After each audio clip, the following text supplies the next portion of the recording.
যে আলোচনা করতে চাই যে সবাই পারে শুধু বাংলাদেশ পারে না।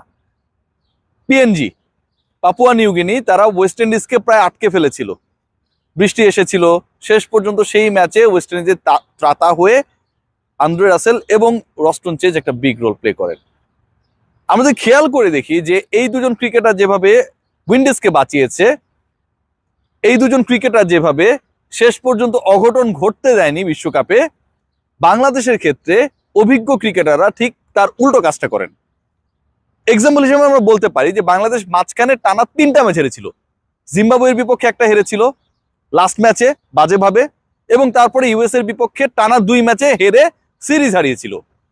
এই যে টানা 3 পরাজয়, 3 পরাজয়ের ক্ষেত্রেই কিন্তু বাংলাদেশ তুলনামূলকভাবে অভিজ্ঞ দল হবার পরেও, বাংলাদেশের ক্রিকেটাররা তুলনামূলকভাবে অভিজ্ঞতম হবার পরেও দলের হাল ধরতে ক্রাইসিস মোমেন্টে ব্যর্থ হয়েছেন।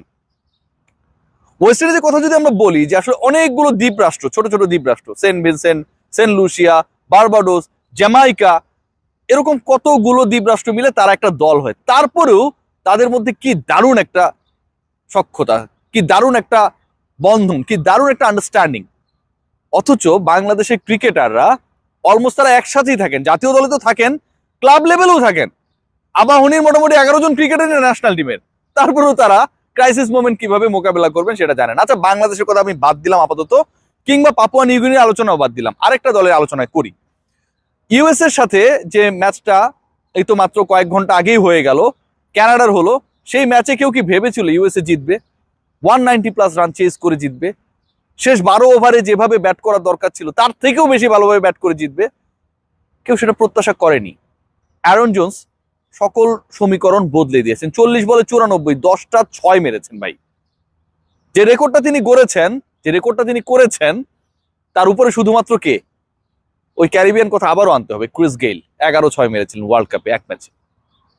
সো এই ঘটনাগুলো যখন ঘটে, যে এরকম প্রেশার সিচুয়েশনে দুর্বল দলের ক্রিকেটাররা, একটু আগে যে এক্সাম্পলটা দিলাম যে পাপুয়া নিউগিনি অভিজ্ঞতায় পিছিয়ে থাকার কারণে ওয়েস্ট ইন্ডিজের সাথে পারেনি, কিন্তু এই যে দুটো দল, যারা দুটাই নবীন দল, এবং একটা সময় ইউএস এর মতো নবীন দলের উপর একটা প্রেশার ক্রিয়েট হলো, সেই প্রেশার থেকে একজন ক্রিকেটার পুরো দলকে বের করে আনলেন, বড় জয় এনশিওর করলেন, এবং মনে হচ্ছিল একটা সময় যে রানটা যদি 220-25ও হতো সেটাও হয়তো ইউএসএ চেস করে যেত।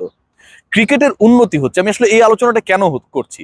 ক্রিকেট এগিয়ে যাচ্ছে, নতুন দলগুলো তারা নিজেরা কখনো ভাবে না তারা নতুন, তারা নিজেরা কখনো ভাবে না যে শক্তিশালী একটা দল, সেই দলের নাম হতে পারে ইন্ডিয়া, সেই দলের নাম হতে পারে অন্য কোনো দল, পাকিস্তান, ইংল্যান্ড, নিউজিল্যান্ড, অস্ট্রেলিয়া, আমরা পারবো না। তারা বিশ্বাস করে we have to be positive and we have to display our positive cricket. কিন্তু বাংলাদেশের ক্ষেত্রে যে যত দিন যাচ্ছে, যত অভিজ্ঞ হচ্ছে, আমরা যেন সেই পারফরমেন্সটাকে তলানির দিকে দেখছি।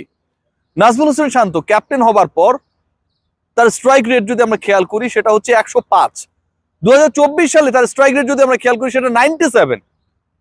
লিটন কুমার দাস নিজের সাথে কম্পিট করছেন যে তিনি কত আরো খারাপ খেলতে পারেন, ন্যাশনাল টিম ম্যানেজমেন্ট তাকে আরো কত বেশি সুযোগ দিতে পারে। সৌম্য সরকার আজ ভালো কাল খারাপ। এই যে একটা সিচুয়েশন, এই যে একটা অবস্থা, বাংলাদেশ দল এই মুহূর্তে কোপ আপ করার টেনশনে রয়েছেন যে কিভাবে বিশ্বকাপে এই দলটা সিচুয়েশন হ্যান্ডেল করতে পারবে এবং অফ ফর্ম ক্রিকেটারদেরকে ফর্মে ফেরাতে পারবে, সেই টেনশনে। অথচ বিশ্বকাপের মঞ্চে হওয়া উচিত যারা খেলবেন তারা আমার বেস্ট, এবং তাদের কাকে রেখে কাকে আমি দলভুক্ত করব সেই চিন্তায় ম্যানেজমেন্টের চুল পাকবে। সেখানটায় টিম টাইগার্সের একাধিক অফ ফর্ম ক্রিকেটার যখন থাকেন, ব্যাটিং ওয়াইজ টপ অর্ডারে, মিডল অর্ডারে যখন তাদের অবস্থান থাকে, তখন টিম ম্যানেজমেন্টকে অনেক বেশি পাজেল হতে হয় তুলনামূলকভাবে 3-4 জন ক্রিকেটারের মধ্যে কার ফর্মটা সবচেয়ে বাজে, সবচেয়ে খারাপ।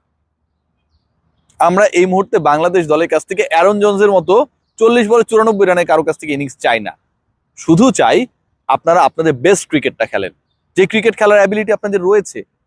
শুধু আত্মবিশ্বাসী হন। অন্য দলগুলো কিভাবে বড় বড় প্রতিপক্ষকে চোখ রাঙাচ্ছে সেটা দেখে আমাদের যথেষ্ট শেখার রয়েছে। আমরা কি শেখার চেষ্টা করি নাকি আমরা ওভার স্মার্ট? আমি জানি না। সবাই ভালো